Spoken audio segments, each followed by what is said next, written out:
नमस्कार, मी स्नेहा. आपण पाहताय साम टीव्ही न्यूज. महाराष्ट्र कॉलिंग या विशेष कार्यक्रमामध्ये तुम्हा सगळ्यांचं स्वागत. घटस्फोट, कारणे, निवारण आणि उपाय यावर आपण चर्चा करणार आहोत आणि त्यासाठी आपल्या सोबत आहेत, आपल्याला मार्गदर्शन करणार आहेत पुण्याचे नामवंत ज्योतिषाचार्य श्री आनंद कुमारजी. सर, तुमचं पुन्हा एकदा आमच्या स्टुडिओत स्वागत. चर्चेआधी सरांची ओळख करून देते. आनंद कुमारजी हे आनंद कुमार ॲस्ट्रॉलॉजिकल रिसर्च सेंटरचे संस्थापक आणि संचालक आहेत. गेल्या 24 वर्षांपासून त्यांनी अनेक ज्योतिष, वास्तू आणि सामाजिक क्षेत्रामध्ये गौरवास्पद कामगिरी केलेली आहे आणि त्यामुळे अनेक पुरस्कारांनी त्यांचा सन्मान सुद्धा करण्यात आलेला आहे. गोपालन तसंच अनेक सामाजिक उपक्रमामध्ये सुद्धा त्यांचा सहभाग असतो. ज्योतिषाचार्य आनंद कुमार यांच्या मार्गदर्शनामुळे आजवर अनेक कुटुंब जी आहेत ती सुखी झालेली आहेत. त्यांच्या उपाय तसंच मंत्र साधना आणि तंत्र तसंच ध्यानरत्न यंत्र आणि अनुभवसिद्ध तोडगे अगदी आचरणास सहज आणि सोपे असे आहेत. तसंच जीवन मार्गदर्शन या सदराखाली अध्यात्म, विज्ञान आणि ज्योतिषशास्त्र यांचा समन्वय साधत वर्तमान लक्षात घेऊन भविष्याची वाटचाल करण्यासाठी आनंद कुमार मार्गदर्शन करण्यासाठी सदैव तत्पर असतात. तसंच तुम्ही सुद्धा या चर्चेत सहभागी होऊ शकता. आनंद कुमार यांना तुमचे प्रश्न विचारू शकता, शंका विचारू शकता आणि त्यासाठी आमचा स्टुडिओ क्रमांक लिहून घ्या. आमचा स्टुडिओ क्रमांक आहे 02269302444. चला तर मग चर्चेला सुरू करूया. सर, खरं तर घटस्फोट आजच्या काळात ह्या घटस्फोटाच्या घटना वाढलेल्या आहेत, तर किती गंभीर आहे हा विषय. आणि दुसरी गोष्ट म्हणजे घटस्फोट हे का होतात? कारण थाटामाटात आपण लग्न करतो मोठ्या हौसेने आणि नंतर घटस्फोट होतात. स्नेहा, सगळ्यात घटस्फोटाचं महत्त्वाचं कारण आहे की तुमची पत्रिका. आता पत्रिकेमध्ये घटस्फोटासाठी एक पत्रिकेतले 12 स्थानांपैकी 4 स्थान अतिशय महत्त्वाचे. पहिलं स्थान म्हणजे लग्नस्थान, ज्याला व्यक्तिमत्व तिथून पाहिलं जातं. दुसरं स्थान कुटुंबस्थान आणि तिथून पैसाही पाहिला जातो. तिसरं पंचम स्थान, जिथून चारित्र्य पाहतो आणि विशेष म्हणजे संतान पाहतो की शारीरिक सुख पाहिलं जातं. आणि विशेष म्हणजे सप्तम स्थान, जिथून लाईफ पार्टनर, आपला पार्टनर कसा आहे किंवा तिथून जोडीदार जमणार आहे की नाही, ह्या स्थानांची 4. त्याच्यासोबत पुढे जाऊन काही ग्रहांची युती, म्हणजे सगळ्यात महत्त्वाचं वैवाहिक जीवनासाठी शुक्र नावाचा ग्रह अतिशय महत्त्वाचा आहे. मग शुक्र नीच राशी असेल, उच्चीचा असेल किंवा इतर अशुभ ग्रहांच्या युतीत असेल किंवा शुक्र आणि रवी याला नीचभंग नावाचा योग म्हणतो. शुक्रासोबत शनी अशुभ दोष मानला जातो. शुक्रासोबत मंगळ आला तर या अशा अनेक कारणं घटस्फोटासाठी नक्कीच मार्मिक आहेत. पण त्यातल्या त्यात आपण एका विषयाला धरून चाललो तर शुक्र त्यामध्ये अतिशय महत्त्वाचा ग्रह मानला जातो असं नक्कीच सांगेल. खरं तर एक फोन आला आपल्याला. स्वाती बोलतायत पुण्यावरनं. नमस्कार स्वातीजी, तुमचा प्रश्न विचारा सरांना. हॅलो. हां स्वाती बोला. हां, माझ्या मुलाची जन्मतारीख आहे 17/8/99. प्रश्न काय आहे तुमचा? आता तो BE इलेक्ट्रॉनिक्स झालाय आणि आता त्याचं पुढचं करिअर विषयी विचारायचं होतं की त्यांनी कशात करिअर करावा आणि त्याचा भाग्योदय कधी आहे. बरं, जन्मवेळ सांगा. जन्मवेळ 9:29 सकाळी, रात्री? रात्री. ओके, 9 आणि जन्म ठिकाण पुणे. बरं, स्वातीताईंचा आपण प्रश्न नक्कीच उत्तर देऊया. पण माझी विनंती आहे प्रेक्षकांना, आज आपला विषय जर घटस्फोटाचा असेल तर घटस्फोटास संबंधित प्रश्न विचारा. असे मागच्या वेळेला करिअरचा प्रश्न होता किंवा शिक्षण संबंधी आम्ही विषय घेतोय. पुढचा कार्यक्रम आहे तो प्रेम विवाह विषय असेल किंवा प्रेम प्रकरणाविषयी असेल. तर माझी विनंती तुम्हाला आहे की जे तुम्ही काय प्रश्न विचाराल ते त्या विषयाला धरून विचाराल तर आम्हाला उत्तर देणं ते सहज आणि सोपं जातं किंवा त्याची प्रिपरेशन करून घेतलं जातं. बघूया, स्वातीताईंचा आपल्या चिरंजीवचा प्रश्न आहे. 17/8/1999 रात्रीच्या 9:28 पुणे. यांचं करिअर कसं होईल, यांचं भाग्योदय केव्हा आहे? यांची तुळ नावाची राशी आहे, स्वाती नावाचं नक्षत्र आहे, शूल नावाचं योग आहे. तुळ नावाची राशी असून यांचा भाग्योदय जो आहे यांच्या वयाच्या साधारण 26व्या वर्षी होईल. आणि ताई, जर आपला मुलगा शिक्षण घेत आहे तर याच्या वयाच्या 24 वर्ष पूर्ण काही महिन्यांपर्यंत शिक्षणाचे योग संभवतात. त्याने कम्प्युटर क्षेत्रासंबंधित किंवा व्यवसायाच्या दृष्टीने जर काही शिक्षण घेतोय तर माझा विश्वास आहे ह्याची गाडी नक्कीच रुळावर येण्यासाठी मदत नक्कीच होईल. 24 वर्ष पूर्ण काही महिने म्हणजे 2 वर्ष तो शिक्षण घेईल आणि त्याच्या 2 वर्षानंतर त्याला 1 वर्ष 1.5 वर्ष काही अंशी स्ट्रगल करावं लागेल आणि मात्र वयाच्या 26व्या वर्षी हा मुलगा स्वतःच्या पायावर उभा राहील. मग स्ट्रगल का करावं लागेल? त्याच्या पत्रिकेमध्ये गुरु नावाचा ग्रह शनीच्या सोबत द्वितीय स्थानात आहे आणि शनी नीच राशीत आहे. शनी जर नीच राशी असेल तर आर्थिकरित्या सोबत येण्यामध्ये अडचण येते आणि गुरुबळ नसतं. मग कुठेतरी ही लोक मन भयभीत होतं. तर ताई स्वातीताई आपल्या पत्रिकेचा मुलाच्या पत्रिकेचा विचार करता गुरुसोबत असणारा शनी याचं कोणत्याही याज्ञिक करणारे मंडळी करून शांतदोष निवारण करून घ्या. माझा विश्वास आहे आणि गुरुचं रत्न धारण करा. माझा विश्वास आहे ह्याच्या शैक्षणिक गती मिळेल आणि भगवंत कृपेने लवकरात लवकर आर्थिकरित्या स्थिर होण्यासाठी नक्कीच मदत होईल. आनंद कुमारजी, लगेच दुसरा फोन आपल्याकडे आलेला आहे. दुसऱ्या प्रेक्षक आपल्याबरोबर जोडल्या गेलेल्या आहेत. माधुरी चव्हाण कोल्हापूरवरून. माधुरीजी नमस्कार, तुमचा प्रश्न विचारा. हा सर बोलताय का? हा बोला तुम्ही. हा सर, माझं वय आता 33 वर्ष आहे. जन्मतारीख 15/1/88. प्रश्न काय मला सांगा, मग त्या हिशोबाने मला कुंडली बनवा. माझा घटस्फोट झालेला आहे. बर. आणि मला मानसिक आजार सुद्धा आहे. बर. तर त्यावर काही उपाय सांगू शकता का? नक्कीच. तारीख सांग पूर्णपणे. 15/1/88. 15 जानेवारी 1988. वेळ, जन्मवेळ. हॅलो, जन्म तारीख, वेळ का? हो. जन्मवेळ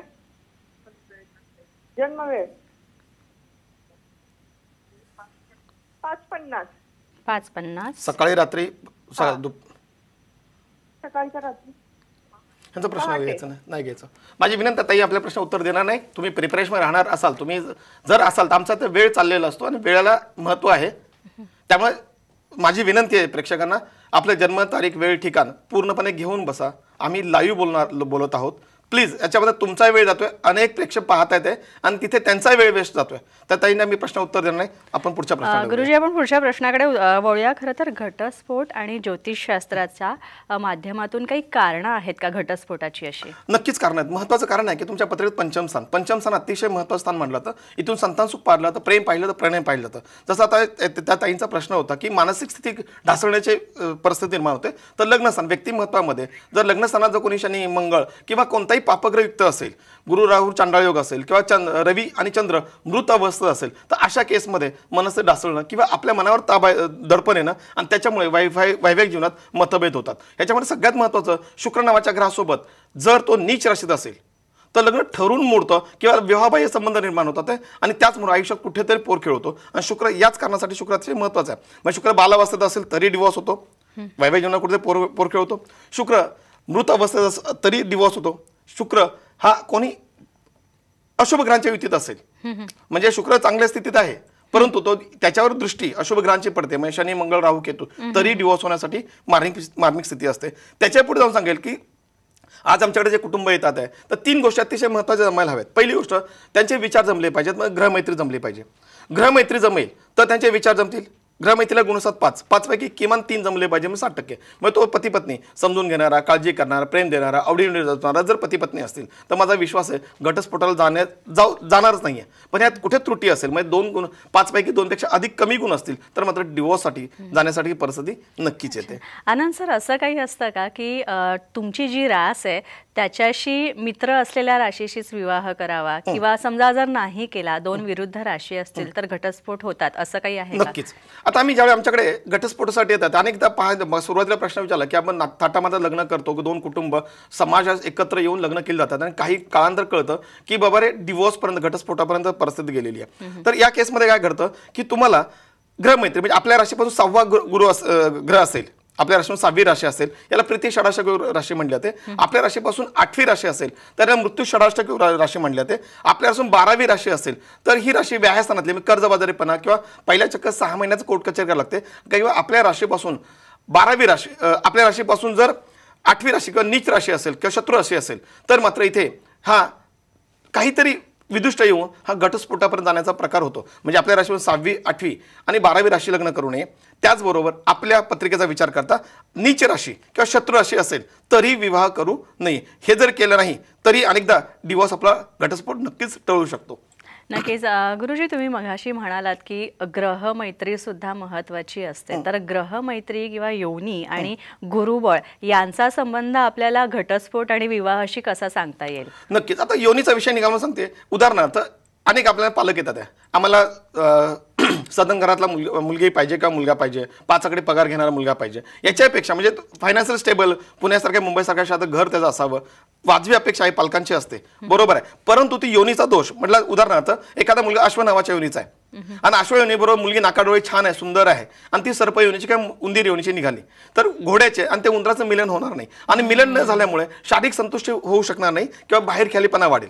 किंबहुना दोन्ही चरित्रशील मुलगी आहेत, सदन घरातले आहेत किंवा संस्कारी आहेत, तर काय होतं, संतान होण्यामध्ये प्रॉब्लेम अडचण येतात आहे, आणि संतान न झाल्यामुळे अनेक आमच्याकडे जोडपे येतात आहे, 10-10, 12-12 वर्ष, 5-5, 10-10 वर्ष संतान होत नाही, डॉक्टरांच्या खेट्या मारत असतात आहे. तर इथे योनी दोष जो आपण पाहतोय, योनी चतुष्पाद योनी असेल, म्हणजे उदाहरण अश्वयोनी आहे तर त्याला कोणती चतुष्पाद योनी असेल, ममृग योनी असेल, गव योनी असेल, महिषा योनी असेल, अशा योनीवर लग्न करताय तर मुलंबळ होण्यामध्ये अडचण येत नाही, शारीरिक सौख्यामध्ये अडचण येत नाही, आणि त्यामुळं डिवोर्सपर्यंत जाण्याची परिस्थिती टळते किंवा होतच नाही आहे.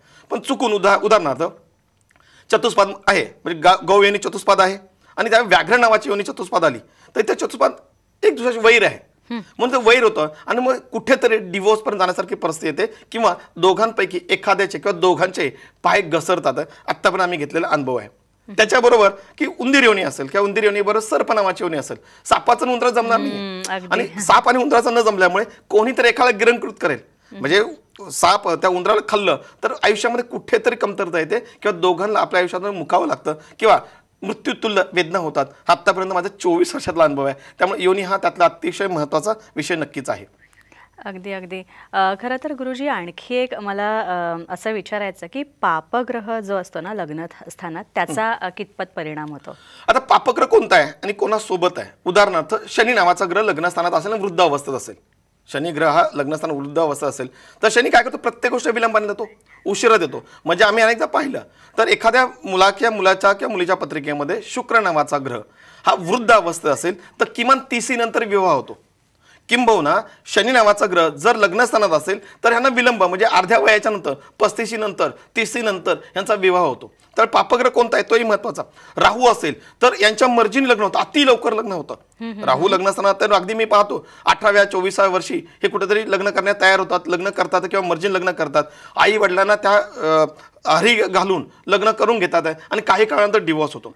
म्हणजे पापग्रह कोणता आहे तोही महत्वाचा आहे. दुसरी गोष्ट, जर लग्नस्थानात केतू नावाचा ग्रह असेल तर 90% मी पाहिलेले आहेत, तर हे इमोशन भावनेच्या आहारी जाऊन लग्न करतात आहे, आणि काही वेळ गेल्यानंतर असं लक्षात येतं की माझे निर्णय चुकलेत, आणि निर्णय चुकलेत भावनेच्या आहारी जाऊन. केतू नावाचा ग्रह शरीराच्या इथून खालच्या भागावर अंमल करतो, इमोशन हार्ट्स असेल किंबहुना गुप्तांग असेल याच्यावर जास्त त्याचा अंमल राहतो, आणि अशा केसमध्ये इथं शारीरिक सुख आधी म्हणजे हे निर्माण होतं यांच्यामध्ये, आणि कुठेतरी मी ती चूक केली म्हणून लग्न करायचंय, की तू चूक केलेस म्हणून लग्न करायचं, असे यांना दडपणाखाली लग्न करावं लागतं, आणि तो दडपणाखाली लग्न केलेलं लग्न यांचा डिवोर्स पर्यंत नक्कीच जातं. असं आतापर्यंत घेतलेला 24 वर्षातला अनुभव आहे. नक्कीच गुरुजी, आपण आणखी या सगळ्यावर चर्चा करणार आहोत. घटस्फोटाची कारणं काय आणखी असू शकतात आणि निवारण, त्याच्यावर उपाय काय आपल्याला आनंदजी सांगतात ते सुद्धा आपण जाणून घेणार आहोत. मात्र त्याआधी एक छोटासा ब्रेक.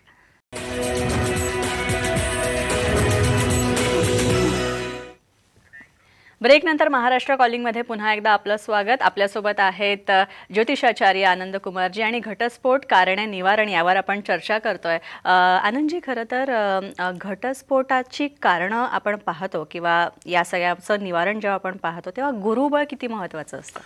मॅडम, गुरुबळ म्हणजे अतिशय महत्त्वाचं असतं. गुरुबळ म्हणजे आर्थिक सुबत्ता आणि समाधानी वृत्ती. जर पती पत्नी समाधानी असतील आणि त्यांच्या कुटुंबामध्ये गरजे इतपत पैसा येणार असेल तर अशा केसमध्ये डिवोर्स कधीच होत नाहीये.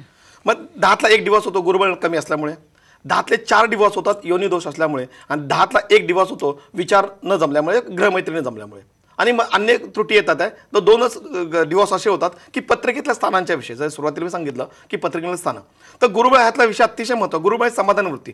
आपल्या राशीपासून 6वा आणि 8वा जर गुरु असेल तर मात्र आरोग्याच्या तक्रार निर्माण होतात, कर्जबाजारीपणा असतो, व्यभिचारीपणा असतो किंवा व्यसनी असतात आहे, आणि अशा कुटुंबामध्ये डिवोर्स झाल्याशिवाय राहत नाही. अनेकदा मी पाहतो लग्नाच्या आधी तो मुलगा अतिशय सरळ मार्गे मुलगा होता, का ती मुलगी सरळ होती, मग ती आरोग्य तक्रारी निर्माण झालेल्या आहेत, किंवा तो मुलगा लग्नाआधी कधीच न पिणारा मुलगा लग्नानंतर प्यायला लागलेला आहे. लग्नाच्या आधी त्या मुलावर कर्ज नव्हतं, त्या कुटुंबावर कर्ज नव्हतं, पण लग्न झालं आणि 6वा किंवा 8वा गुरु असेल किंवा 12वा गुरु असेल तर अशा केसमध्ये तिथे कर्जबाजारीपणा वाढलेला आहे. काल परवा माझ्याकडे एक केस आली होती. त्यांनी सांगितलं की गुरुजी लग्नाच्या आधी माझं सगळं अलबेल होतं. 2019 मध्ये लग्न झालं तोपर्यंत माझ्याकडे 2 पैसे बँक बॅलन्स असूनही माझी सगळी स्थिती चांगली उत्तम होती. पण लग्न झाल्यानंतर आर्थिक कुचंबना किंवा आर्थिक हानी होणं किंवा कर्जा डोंगर वाढणं हे गुरु तुमच्या 6व्या 8व्या किंवा 12व्या गुरुनुसार होतं. त्यामुळे लग्नाच्या वेळेला गुरुबळ पाहणं अतिशय महत्त्वाचं आहे. शक्यतो 12वा गुरु कमी लागतो, पण 6वा आणि 8वा गुरु आत्तापर्यंत जे आम्ही पाहिलेत तर डिवोर्ससाठी कारणीभूत असणाऱ्या आर्थिक समस्या किंवा कर्जबाजारीपणा किंबहुना व्यभिचारी किंबहुना त्याच्यामध्ये आरोग्य तक्रारीमुळे डिवोर्स होतो असंही मी पाहिलेलं आहे. आनंदजी, यानंतर आपण एक फोन घेऊया. दयानंद बोलतायत. नमस्कार दयानंदजी, सरांना तुमचा प्रश्न विचारा लवकर. हा नमस्कार सर. नमस्कार. विचारा तुमचा प्रश्न विचारा. माझ्या मिसेसमध्ये माझ्या दोघांचा घराविषयी वादावाद चाललाय. बर, आपले जन्म सांगा. घर 1/8/1980. 1/8/1980. वेळ सकाळी 7. बायको जन्म तारीख बायकोची 13/7/1996. 13/7/1996. हा. वेळ सकाळी 5. सकाळी पहाटे 5. जन्म ठिकाण मिसेसचं बायकोचं जन्म ठिकाण सोलापूर मोहोळ. सोलापूर. आणि आपले जन्म ठिकाण गारवडे. सातारा पाटण. सातारा पाटण. सातारा पाटण. ठीक आहे दयानजी, आपल्या पत्रिका बघूया. आपल्या पती पत्नीमध्ये का मतभेद होता आणि संसार सुखाचा होण्यासाठी आनंदाचा होण्यासाठी काय करायला. दयाने जन्मतारीख सांगितलेले 1/8/1980 सकाळचे 7 वाजता. सौंची जन्मतारीख आहे 13 जुलै 1996 आणि सौंची जन्मवेळ सकाळी पहाटे 5 वाजता. दयानच्या आयुष्यात का असं घडलेलं आहे किंवा का असं होणार आहे तर मीन नावाची राशी वृषभ नावाची राशी आहे. याच्या दोघांच्या पत्रिकेचा विचार करता इथे गुरुबळ ग्रहमैत्रीमध्ये योनी सर्प योनी आहे. कोणाची सर्पयोनी सौंची आहे तर आपली गौ योनी आहे. गाईचं सापाचं मिलन किती होईल दयानंद तुम्ही समजून घ्या. दुसरी गोष्ट गुरुबळ कमी आहे. सॉरी, इथे ग्रहमैत्री 5 गुणांपैकी 0.5 जमत आहे. म्हणजे फक्त तुमचे विचार 10% जमतात. किमान 60% विचार जमले पाहिजेत. ग्रहमैत्रीमध्ये किमान 5 पैकी 3 गुण असले पाहिजेत. आपल्या गुणांमध्ये 5 पैकी किती गुण येतात आहे तर फक्त 0.5 म्हणजे 10% विचार जमतात आहे. टोटल ॲव्हरेज गुणच 16 गुण काय 10 गुण असले तर लग्न कर सांगतो. इथे नाडीदोष येतोय, पण नाडीदोषाला महत्त्व देण्याची गरज नाही. हा मुलाबाळांसाठी अतिशय मारक विषय मानला तो. तर दयानंदजी आपल्या सौंच्या पत्रिकेत व्याहासनात चंद्र नावाच्या ग्रहासोबत शुक्र नावाचा ग्रह इथे ह्याला विष नावाचा मानला जातो आणि ते शुक्रासोबत मंगळ आला तर नीचभंग नावाचा निर्माण होतो. तुम्हाला कोणत्याही काही ना काय कारणास्तव कोर्ट कचेरी करावीच लागणार आहे आणि भगवंत कृपेने असं करायला लागू नये म्हणून वाटत असेलच तर आपण सौंना ब्ल्यू टपास नावाचा रत्न धारण करायला द्या, जेणेकरून तुमचं प्रेम अट्रॅक्शन हे दोघांची समन्वय होण्यामध्ये मदत होईल. दुसरी गोष्ट पत्रिकेत हे झालं सौंच्या पत्रिकेत. आपल्या पत्रिकेमध्ये काय दाखवत आहे तर तैतील नावाचं करण आहे आणि शुक्र नावाचा ग्रह हा बाल अवस्थेत कुठे पोरखेळ होतोय. शुक्र नावाचा ग्रहासोबत बुध नावाचा ग्रह हाही व्याहासनात आपल्याही पत्रिकेमध्ये. तर या दोन्ही गोष्टींचा ह्याला नपुंसक योग मानला जातो. मुलाबाळांमध्ये अडचणी किंवा शारीरिक सौख्यामध्ये बाधा किंबहुना व्यभिचारीपणा काहीतरी घडण्याचे चान्सेस दाखवतात आहे. तर माझी विनंती दयानंदजी कोणत्याही याज्ञी करणाऱ्या मंडळीकडून शनीसोबत मंगळ आपल्या पत्रिकेत आहे. हा पराक्रमत आहे. आपला थोडा अग्रेसिव्ह तामसी स्वभाव असावा असं माझं मत आहे. कारण मीन राशी ड्वेल माइंड राहतात आहे.